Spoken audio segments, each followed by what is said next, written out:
Hello students, আমাদের চ্যানেলে তোমাদের সকলকেই স্বাগতম। আজকের ক্লাসে আমরা ক্লাস 6 এর রায়োমার্টিন 2024 প্রশ্নবিচিত্রার বাংলার সেকেন্ড ইউনিট টেস্টের 8 নম্বর স্কুলের প্রশ্নোত্তরগুলি করব। বাংলার আগের স্কুলের প্রশ্নোত্তরগুলি তোমরা যদি দেখে না থাকো তাহলে অবশ্যই আমাদের চ্যানেলে গিয়ে দেখে নিও। নিচে ডিসক্রিপশনে লিংক আমি দিয়ে রাখলাম। আর তোমরা যদি আমাদের চ্যানেলে নতুন হয়ে থাকো তাহলে চ্যানেলটিকে সাবস্ক্রাইব করে পাশে থাকা বেল আইকনটি অলে প্রেস করে রেখো। তাহলে পরে ক্লাসের ভিডিওগুলি আমি আপলোড করলেই তোমাদের কাছে নোটিফিকেশন পৌঁছে যাবে। তাহলে শুরু করা যাক। ৮ নম্বর স্কুলের প্রথমে আছে সংক্ষেপে উত্তর দাও। একের ১ নম্বর প্রশ্ন হলো, বসুধারা ব্রত কোন ঋতুতে হয়? এর উত্তর হবে গ্রীষ্মকালে হয়।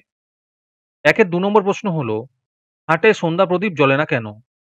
এর উত্তর হবে বিকেলের মধ্যে বেচাকেনা সেরে হাট থেকে যে যার মতো নিজের ঘরে ফিরে যায়, তাই জনমানবহীন হাটে সন্ধ্যে প্রদীপ জ্বলে না। একের ৩ নম্বর প্রশ্ন হলো, দুধে মাটির ওপর কিভাবে ছবি আঁকা হয়? এর উত্তর হবে মাটির প্রলেপটি ভিজে থাকতে থাকতেই এর উপরে হাতের আঙুলের ডগা দিয়ে দাগ টেনে ছবি আঁকতে হয়। একের ৪ নম্বর প্রশ্ন হলো, কবি কাউকে দুঃখ দিতে চাননি কেন? এর উত্তর হবে পিঁপড়েরা খুব ছোট, তাই তাদের শৃঙ্খলাবদ্ধতা থেকে তিনি তাদের কাউকে সরিয়ে দিতে চান না, কাউকে দুঃখ দিতে চান না।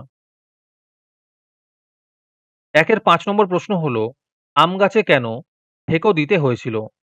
এর উত্তর হবে সরকারের লোক ট্রেঞ্চ খুঁড়ে রেখে গেছে একেবারে আম গাছের গোড়া পর্যন্ত, এবং সেই কারণেই আম গাছটি পূর্ব দিকে হেলে পড়েছিল, তাই আম গাছে হেঁকো দিতে হয়েছিল। একের ৬ নম্বর প্রশ্ন হলো, পিঁপড়ে নিজেকে বাঁচাবার জন্য কি করলো? এর উত্তর হবে পিঁপড়ে নিজেকে বাঁচানোর জন্য তার ধারালো ঠোঁটে পাতার শিরায় কামড় বসিয়ে ধরল। একের ৭ নম্বর প্রশ্ন হলো, ছোট্ট বাঘের বাবা মা বাসা বদল করে কোথায় গিয়েছিল? এর উত্তর হবে সজনেখালিতে গিয়েছিল।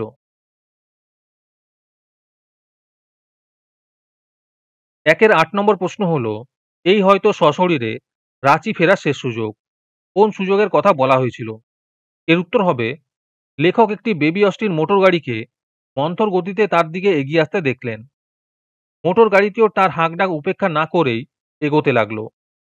তখন লেখক মরিয়া হয়ে এগিয়ে যাওয়া বেবি অস্টিন গাড়িটির হ্যান্ডেল ঘুরিয়ে তাতে ঢুকে বসলেন, কারণ তার মনে হয়েছিল সেই অন্ধকার বনপথে আবার কোনো গাড়িও না পেতে পারেন।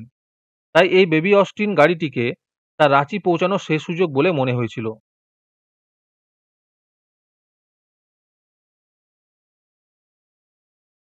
তোমাদের মধ্যে থেকে যে কোনো 10 জন আজকের ক্লাসের পিডিএফটি ফ্রিতে পেতে পারো। তার জন্য তোমাদের এই ভিডিওতে লাইক, সাবস্ক্রাইব এবং একটি সুন্দর কমেন্ট করতে হবে। এই ভিডিওতে যখন 100টি লাইক এবং 100টি সাবস্ক্রাইব হয়ে যাবে, তারপরে আমি এই ভিডিওর কমেন্টের মধ্যে থেকে র্যান্ডমলি যে কোনো 10 জনকে বেছে নিয়ে তাদের সঙ্গে যোগাযোগ করে এই ভিডিওর পিডিএফটি দিয়ে দেব। আর যারা আগে থেকেই আমাদের চ্যানেলটি সাবস্ক্রাইব করে রেখেছো তারা শুধু লাইক এবং কমেন্ট করলেই হবে।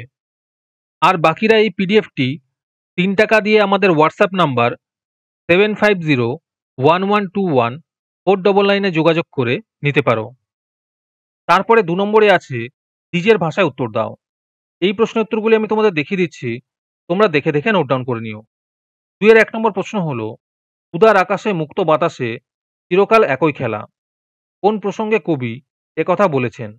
আর তার সাথেই আছে তিনি এখানে কোন খেলার কথা বলেছেন, চিরকাল কিভাবে এই খেলা চলে।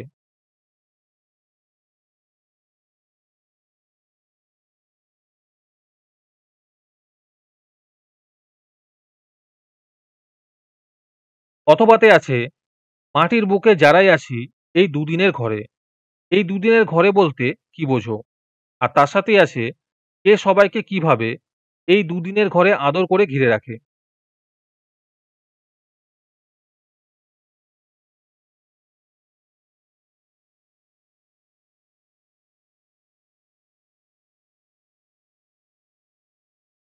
দুয়ের ২ নম্বর প্রশ্ন হলো, মাটির ঘরের দেওয়াল চিত্রগুলি সাধারণত কোন কোন উৎসবে আঁকা হয়? দেওয়াল চিত্র করার জন্য কি কি উপাদান ব্যবহার করা হয়? অথবাতে আছে গাছটাকে আর ২ হাত ভেতরে লাগালে কত ভালো হতো। কোন গাছের কথা বলা হয়েছে?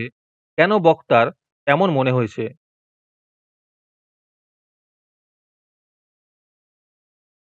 তারপরে ৩ নম্বরে আছে নিচের শব্দগুলির আগে করে উপসর্গ বসিয়ে আলাদা আলাদা শব্দ তৈরি করো। ৩ এর ১ নম্বরে আছে দেশ। এর উত্তর হবে উপদেশ, বিদেশ, আদেশ। ৩ এর ২ নম্বরে আছে কাল। এর উত্তর হবে সকাল, বৈকাল, আকাল। ৩ এর ৩ নম্বরে আছে চার। এর উত্তর হবে বিচার, প্রচার, অত্যাচার। তারপরে ৪ নম্বরে আছে নিচের যেকোনো একটি বিষয়কে অবলম্বন করে একটি অনুচ্ছেদ লেখো। ৪ এর ১ নম্বরে আছে বাংলার বর্ষাকালের রূপ।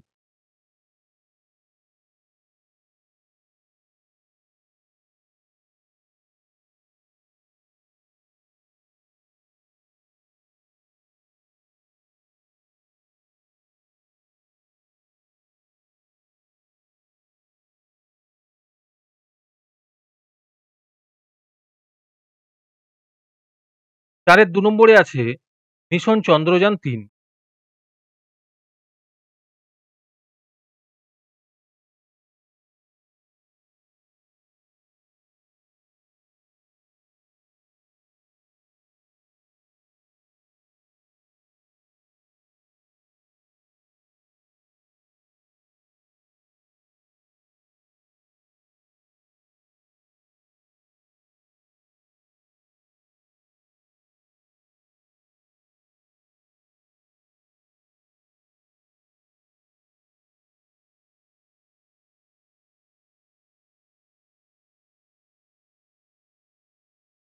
আজকের ক্লাসটি তোমাদের ভালো লেগে থাকলে অবশ্যই একটি লাইক এবং বন্ধুদের কাছে শেয়ার করে দিও। পরের স্কুলগুলির প্রশ্নোত্তরের ভিডিও তাড়াতাড়ি পেতে চ্যানেলটিকে অবশ্যই সাবস্ক্রাইব করে রেখো।